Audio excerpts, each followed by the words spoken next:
Welcome back, gang. It's Deltia from Deltiasgaming.com, and Throne and Liberty has been out for nearly 2 months now. This video is going to look at what went wrong with NCSoft's promising new MMORPG. Coming from the developers of Guild Wars 2 and Lineage, Throne and Liberty naturally generated immense excitement before its release. In fact, I played early access and absolutely geeked over it and loved it. So fans were promised a massive world with deep PvP/PvE mechanics, dynamic environments, and cutting-edge combat systems. But with all that pre-launch buzz, the game kind of fell flat after a couple months, leaving a lot of players, including myself, disappointed. So what caused the game to kind of fall flat and falter as an MMO? We'll break that down, some critical missteps that led to the downfall, looking over the development from the game, monetization controversies, and more. So stick around to why Throne and Liberty didn't live up to expectations and whether it can recover or not. Timestamps are below if you wish to skip ahead, but do not be a filthy skipper. And press that thumbs up, help your boy out. Let's get started. As I'm making this video in December in my sweatpants, looks like Throne and Liberty has an average player base of 79,000 on Steam charts. Now that's pretty good for an MMORPG currently. But post-launch, is it really that good? The game peaked with 326 players on launch day. That's a huge drop when we compare it to similar MMORPGs like New World, which had a peak player base of 900,000. Not even mentioning Lost Ark's massive launch, which still ranks number 5 all time, with peak players at 1.3 million. And these MMORPGs launched a few years back, while Lost Ark remaining popular. New World also could be a mess. Moreover, New World had a lot of Twitch interest. It peaked at 985,000 compared to Throne and Liberty 194,000. That's a huge difference for low numbers in an MMO that was released with so much promise. It clearly suggests that something went wrong before the game even launched. And what players were interested in is a sequel to Lineage, so a game that was all about evolving the MMORPG genre, right? PvE/PvP battles, these huge, massive battles. Keep sieges, guilds, and factions vying for control. Sounds very reminiscent of New World, doesn't it? Well, why didn't it live up to the hype? Originally announced in 2020, the game's development was plagued by delays and changes in its direction. NCSoft's ambitious goal for the title, combined with shifting leadership and internal rebranding, led to a series of setbacks that started to sour public reception. Delays were not the only issue. As the game's production continued, there were reports of leadership changes. So this changes the focus and the priorities when the game's already been in development for years. And the game kind of felt directionless. It lacked a sense of identity and uniqueness that would bring it to the forefront of the MMORPG genre. In MMORPG, specifically combat, is at the heart of the game. It's the gameplay that you're going to spend hours and hours and hours doing, clicking buttons, so it needs to feel fun and fluid, not repetitive. And Throne and Liberty did something that I thought was really stupid. It promised a hybrid between traditional MMORPG combat and action-oriented combat.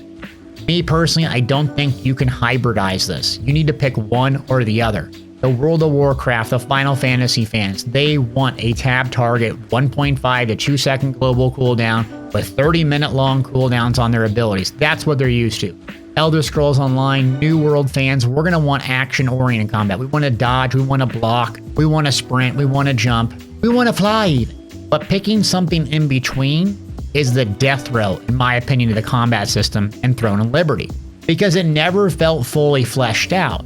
Sure, you could swap mid-fight, offering flexibility and variety, but why would you? What would be the advantage? Something like Black Desert Online offers much more impactful combat, quicker response, and flashy, visceral thrills than this one. And the controls felt awkward, it lackluster animations, and specifically you had a defensive skill that kind of acted like a dodge, but not really. And you had this very simplistic way to do a perfect fury and or block an incoming attack.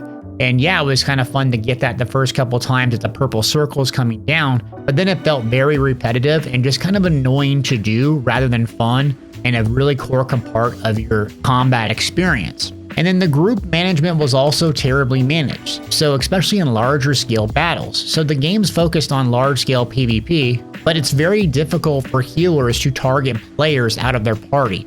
you're going to have to manually click them or use astral vision. So when you're calling the shots in a PvP raid battle, it's very hard to prioritize healing individuals versus just AoE spamming healing.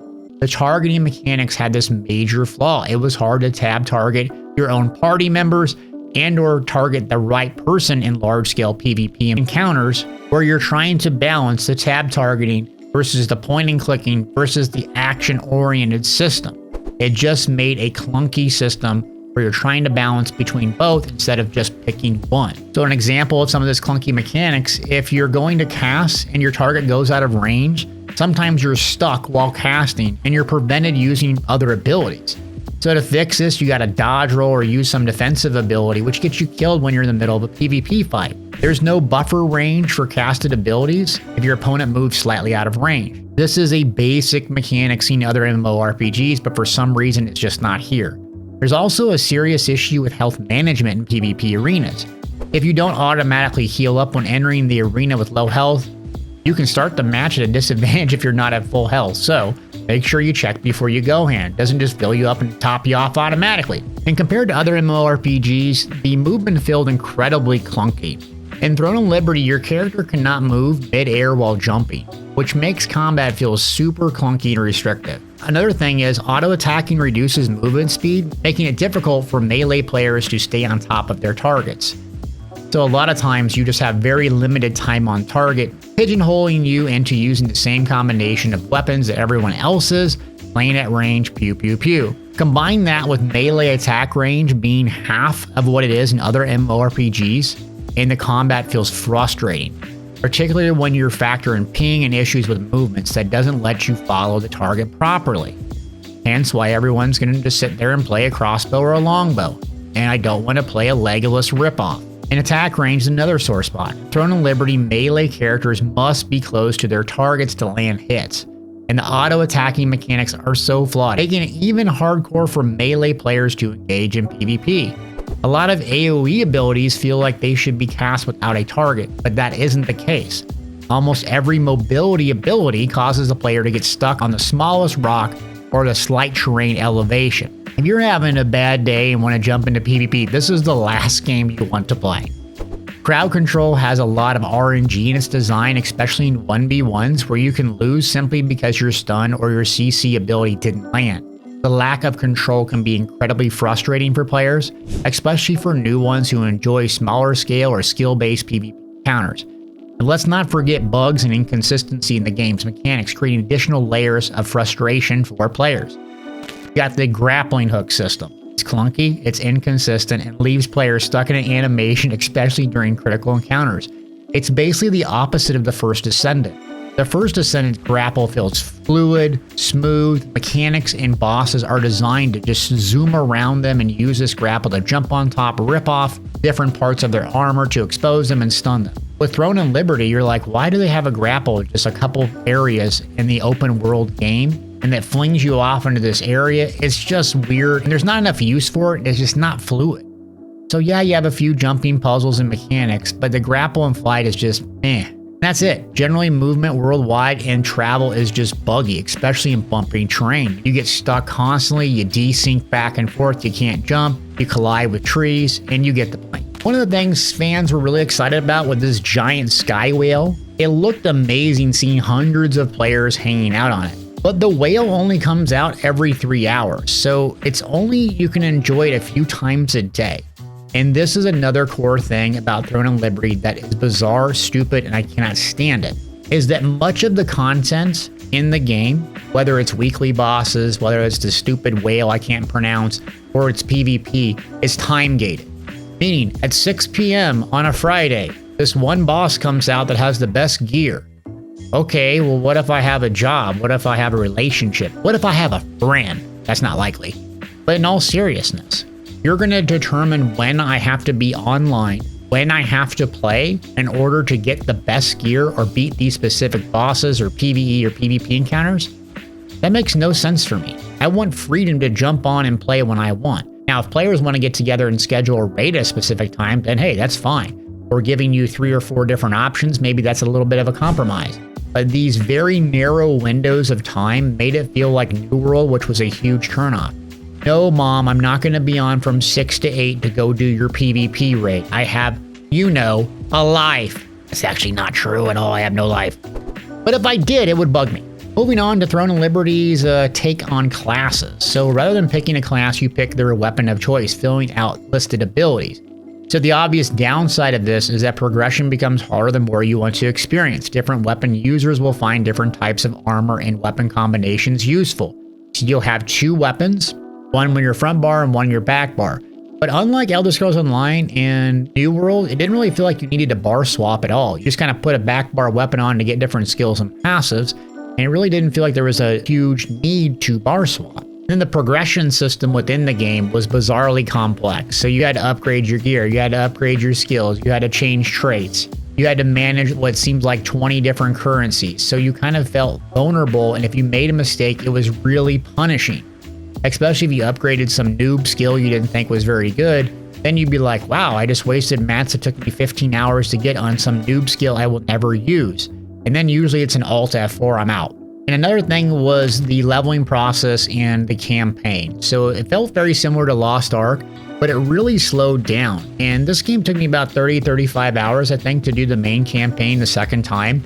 Now you can blaze through it and follow little specific guides, but the average noob like me to get to 1 to max level is going to just do the main campaign and try to get it done as fast as possible while enjoying some of the cutscenes, which were okay. But then you had your usual daily missions that everyone loves doing, right? Collecting these from a board, going killing 10 rats, coming back and spending 90% of your game time killing 10 rats to come back to hit a level to get a campaign quest. Well, you get the idea. This is not an evolution in storytelling or MMO progression. It's a needless grind fest that is super boring.